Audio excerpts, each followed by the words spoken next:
Énième épisode du litige foncier opposant la famille Mombo au présumé faussaire Mwanda Mesmer. 2 semaines après l'arrestation sans foi ni loi de Mundjenji Mombo Frégis Gilbert, sorti de garde à vue du BE2 le mercredi 10 avril dernier, la famille demeure dans la psychose. Le jeune homme, qui a arbitrairement été détenu, revient sur les conditions de son arrestation et de son isolement. Quand ils sont venus m'arrêter, ils m'ont dit « on veut voir ton père ». Je les ai dit « il est en voyage ». Ils m'ont dit « non, tu mens, tu le caches ».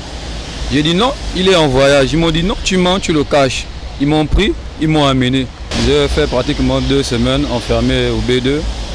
Et pendant mes 2 semaines au B2, j'ai été torturé par les agents du B2 qui m'ont frappé et brûlé avec de l'eau chaude. J'avais un traumatisme aussi. Du coup, donc, à chaque fois, je pleurais. C'est pas normal que des agents puissent faire ce genre de choses. Les policiers, les gendarmes, c'est des corrompus. Même aussi des militaires, parce que là-bas, ce sont des militaires qui sont là-bas. S'ils traitent déjà un citoyen gabonais comme ça, c'est qu'ils n'ont pas de l'estime pour le pays. Ils ne méritent pas d'être à leur place. C'est des agents qu'on doit sanctionner par rapport à ce genre de faits.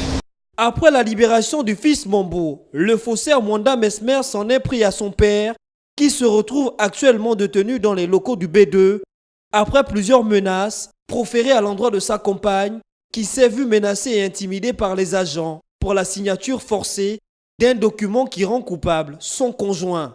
Ils ont trouvé M. Mombo et après ils ont commencé à lui brutaliser jusqu'à l'emmener. Ils l'ont emmené au B2. On a duré. Les décisions qui sont venus nous prendre jusqu'à 15 h. Il y a un qui est venu m'appeler.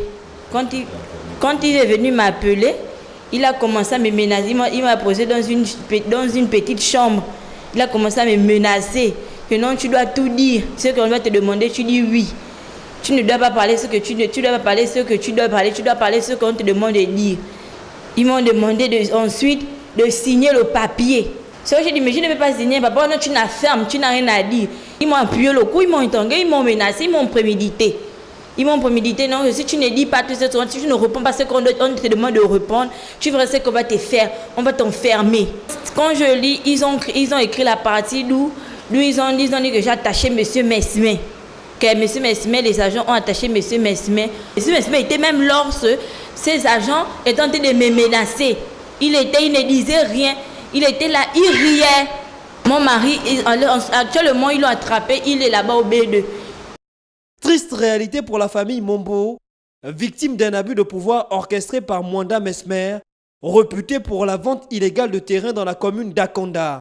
Ce présumé escroc loue les services du B2 pour tyranniser toute une famille avec la complicité de plusieurs agents véreux qui n'hésitent pas de faire preuve de violence pour satisfaire leurs commanditaires. Le père Mombo est actuellement détenu dans les locaux du B2 au regard impuissant des siens qui se tournent vers les autorités judiciaires pour que la lumière soit faite sur cette affaire qui ne grandit pas l'image des corps habillés en terre gabonaise.